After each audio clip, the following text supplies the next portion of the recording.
Okay, Sunay, am I audible? Suhani, am I audible now? Sunay, Suhani, everyone. Yes, sir. Okay, so I am just briefing once again what we are doing. Resistance in series combination.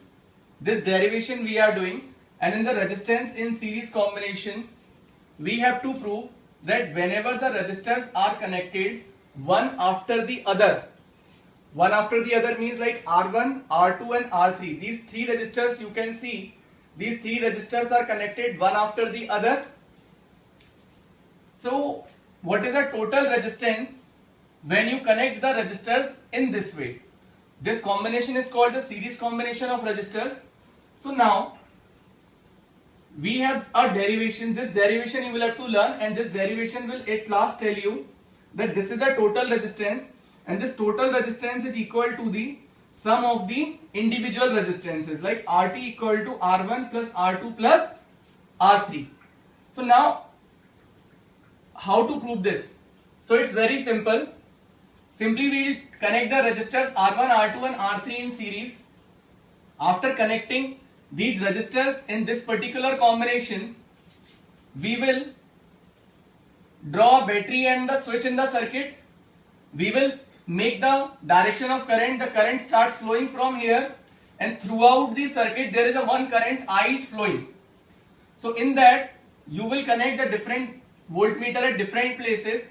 Like one voltmeter is connected here across the battery, because this battery is having total potential difference. So here we have written VT.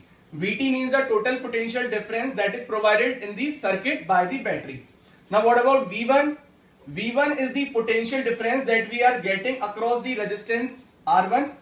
V2 is the potential difference, that this is a voltmeter, and this V2 is the potential difference across resistor R2, and V3 is the potential difference that we are getting across the resistance R3.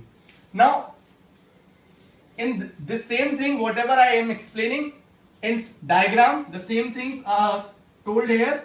So because you will write this line, since resistors are connected in series, so we can write VT means whenever you will connect the resistors in series, so you will have to use this formula, like total potential difference would be this. By Ohm's law, we know V equal to IR, and if you know V equal to IR, then you can put all the value, like V1 equal to IR1. By Ohm's law, V equal to IR. So what is value of V1?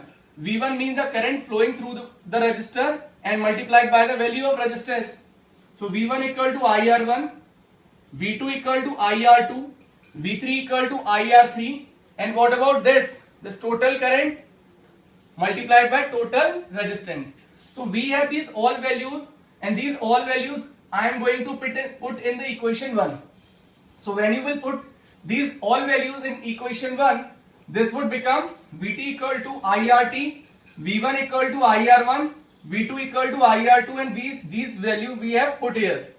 Now what is common here? Because I is common, so I would be taken out. So inside what is left? RT, R1 plus R2 plus R3. I will cancel, and at last we are getting the total resistance of this series combination would be equal to the sum of individual resistances. Individual resistances are here R1 plus R2 plus R3. So here you can say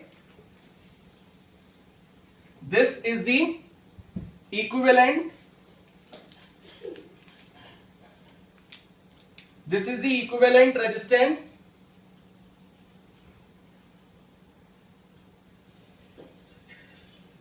in which combination? In series combination. So this is the simple derivation. I hope you are getting this. Sunay, Suhani, Sakshi, Yatishka, are you getting this? Arpit? Yes, sir. Beta, is it clear? It's really very important. Frequently this is asked in exams. Like prove this, the resistance in series combination, or this is asked by different ways. Like prove this, or prove that resistance in series combination equal to RT equal to R1 plus R2 plus R3. So different type of questions can be asked. So this way you can approach and will cover the derivation. May I clear this now? Yes, sir. Okay. So once again you see, then I clear it.